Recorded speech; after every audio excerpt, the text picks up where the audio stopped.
Our original idea had been to begin our Transamerica Trail journey by talking face to face with its founder, Sam Carrero. But in the end, it made more sense to simply follow the trail until we reached his hometown. Now, after nearly 3 weeks, we are drawing near. This is the story of our 7-week, 7,000-mile epic Jeepin' adventure of a lifetime. Cross country, coast to coast, on the dirt roads of America. This is the Transamerica Trail series.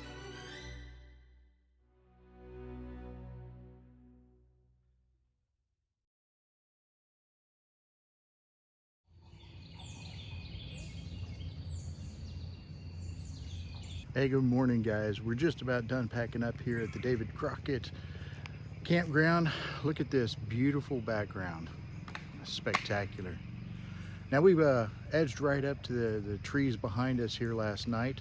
They were evidently full of chicken monkey ducks because they quacked and squawked all night long. I don't know what those were, but I'm gonna call them chicken monkey ducks. Had a great breakfast this morning. Tiffany cooked up some Spam pancakes with peaches.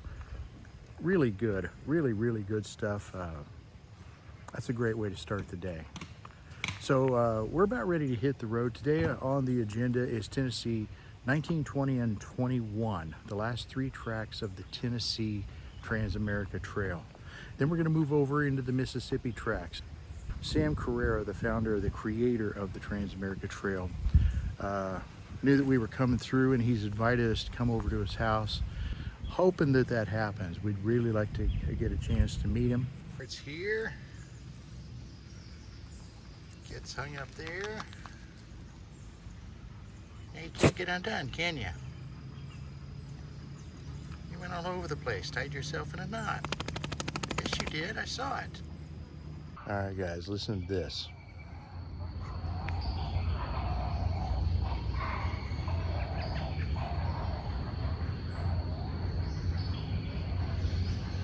That's not Sasquatch. That's a chicken monkey duck. It's now about 10 o'clock and we're right back onto the Transamerica Trail, exactly where we left off yesterday. All right, so we got to our first challenge of the day, not even a mile into the trail here. We came to a split. We were supposed to take a right, but there's signs posted everywhere. It says posted private property, no trespassing, and there's a big log down across the trail. Yeah, so here's where we came in. We came down when we got to that intersection right there. It was all blocked. This is the way that we were supposed to go. We're gonna come down here and get on this white road, and we can get up there and reconnect. We've moved into a section about 5 miles west of Collinwood. They've just been clearing forest and like left and right out here. But like for no apparent reason. Deforestation, thinning out, I don't know, but it's just so, it's everywhere and it's so random. It's been going on now for at least 5 miles. They got a pretty good sized operation going here. They're taking out hundreds of acres of trees here. Well, we're on a forest road and there was a sign that said mowers ahead. I guess they're mowing the forest. That's interesting.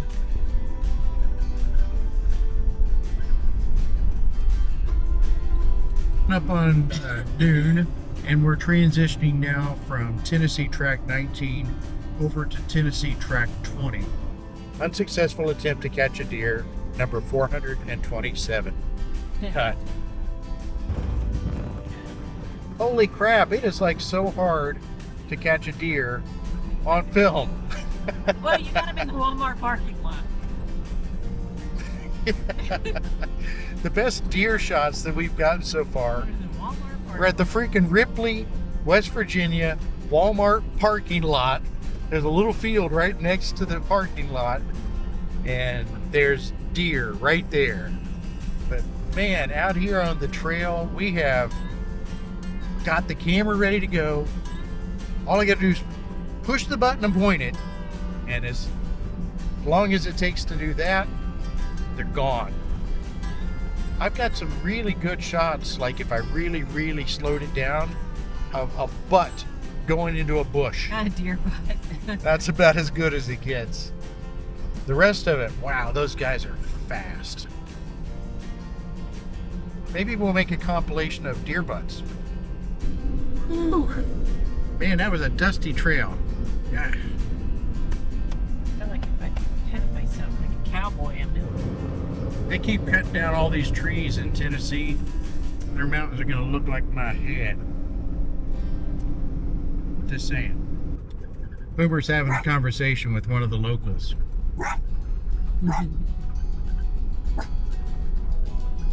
We're now in Alabama. We're going to be down in Alabama here, I don't know, half an hour, and then we're going to be back up into Tennessee. Hey guys, so we stopped here right at the town of Waterloo in Alabama. We're literally right here on the edge of Pickwick Lake. We plan to sleep on this lake here, but not in the Alabama portion of it, but in the Tennessee part of it. So the trail comes from here, goes back up into Tennessee, does a big loop, and then comes back down to this lake, and that's where we plan to stay tonight. So we've been working our way through this Lauderdale Wildlife Management area. Pretty nice gravel roads, a lot of rock bottom areas, and then, oh my gosh, here's another little water crossing. This is probably like the 20th little water crossing we've been through. And down to a really couple cool places where you're right on the lake. It's been a nice little drive, shaded almost the entire way. Coming out of Alabama, going back into Tennessee.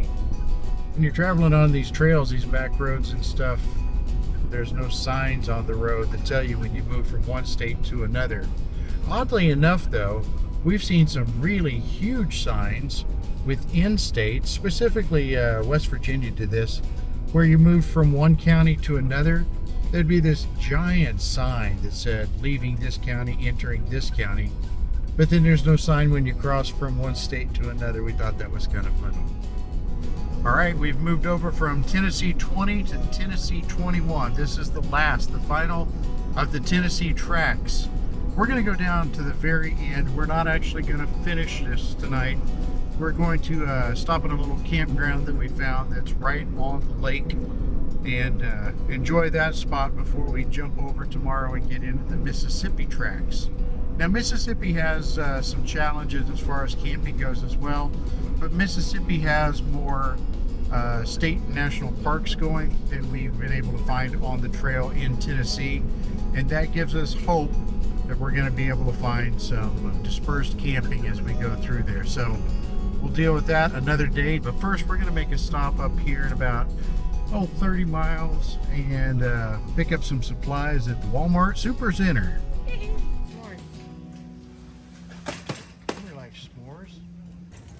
Boomer, did you find what you need?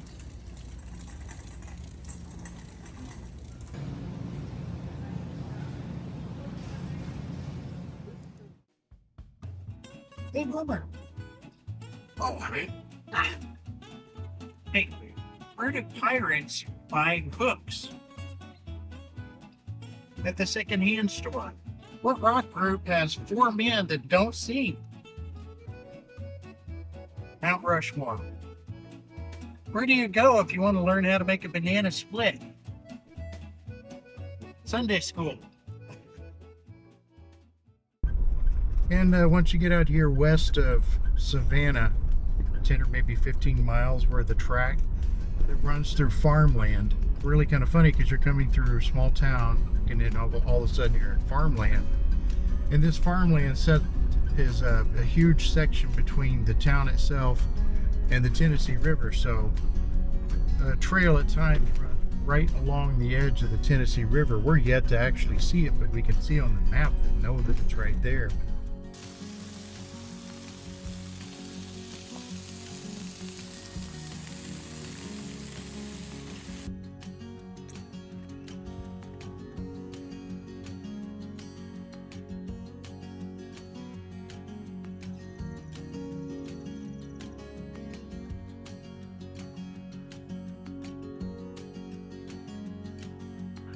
We stayed here at the Pickwick Landing Campground last night. It's in the very southwest corner of Tennessee. We're going to be moving over into the Mississippi tracks here this morning.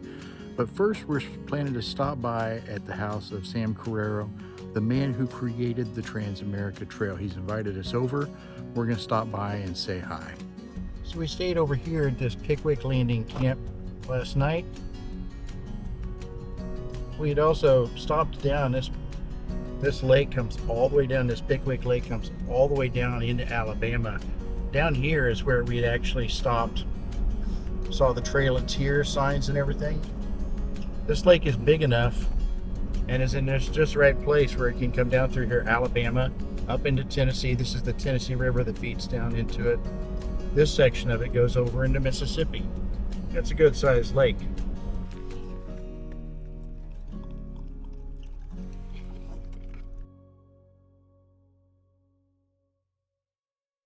Hey, I'm Sam Carrero, the founder of the Transamerica Trail, and right now we're in Counts, Tennessee, Pickwick, Tennessee, with these guys, and this is June 2023. We're recording this. We're going to have an interview. This guy's going to ask me some personal questions, and I'm not going to answer them.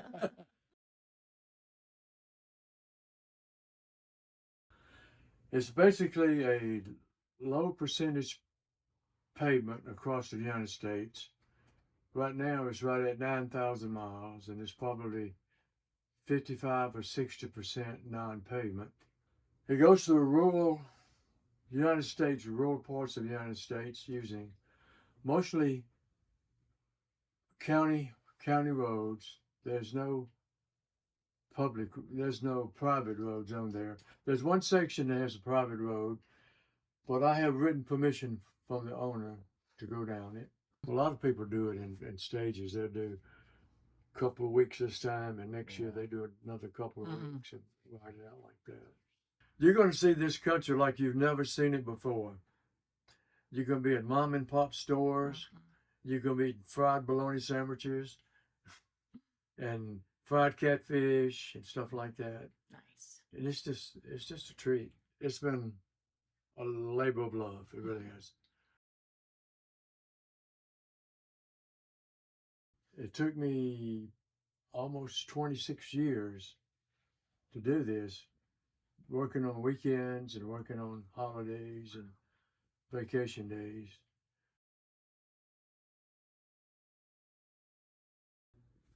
That's a hard question to answer. The most scenic parts, if you like mountains and vistas, coastal would be Colorado and Utah, like that. The states of West Virginia and North Carolina are absolutely beautiful. Of course, Colorado is fantastic. Wyoming and South Dakota, it's a whole new terrain out there, and it's has its own beauty. It's different. If I had to pick one state, I don't know if I could do that.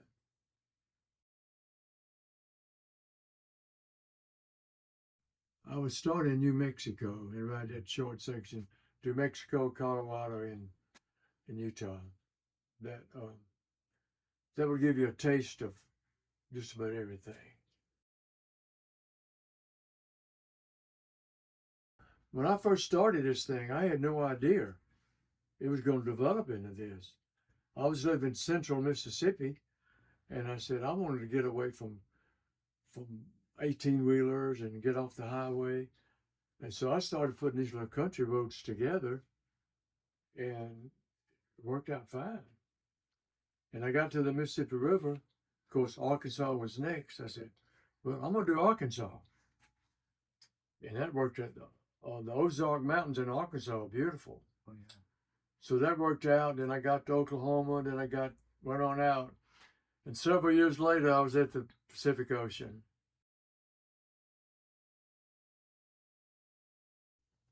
My first concern would be, are you physically fit to do this? This is demanding, very demanding.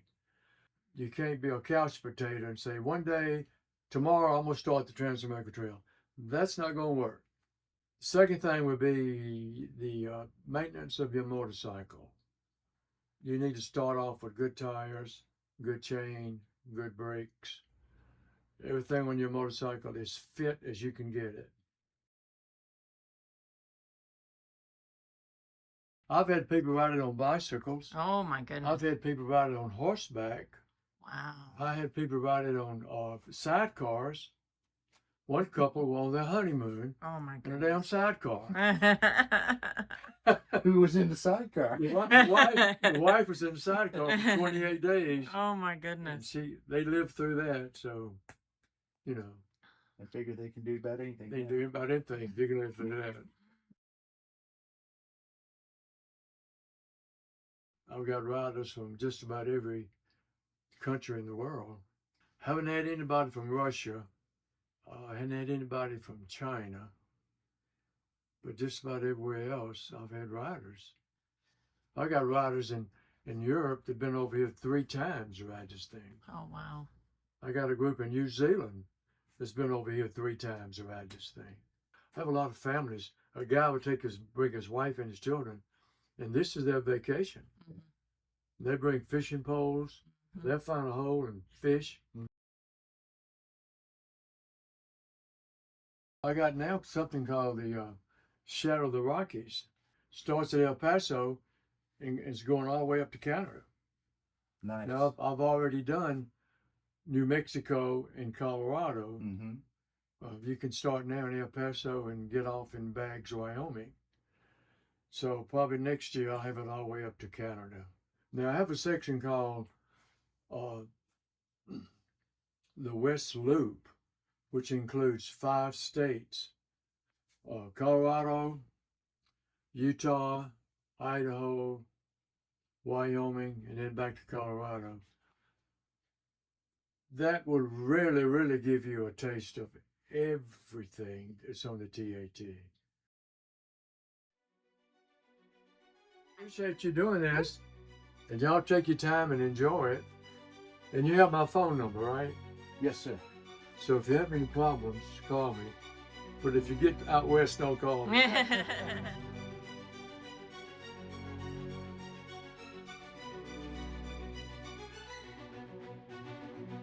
Next time we'll move out of Tennessee and into Mississippi.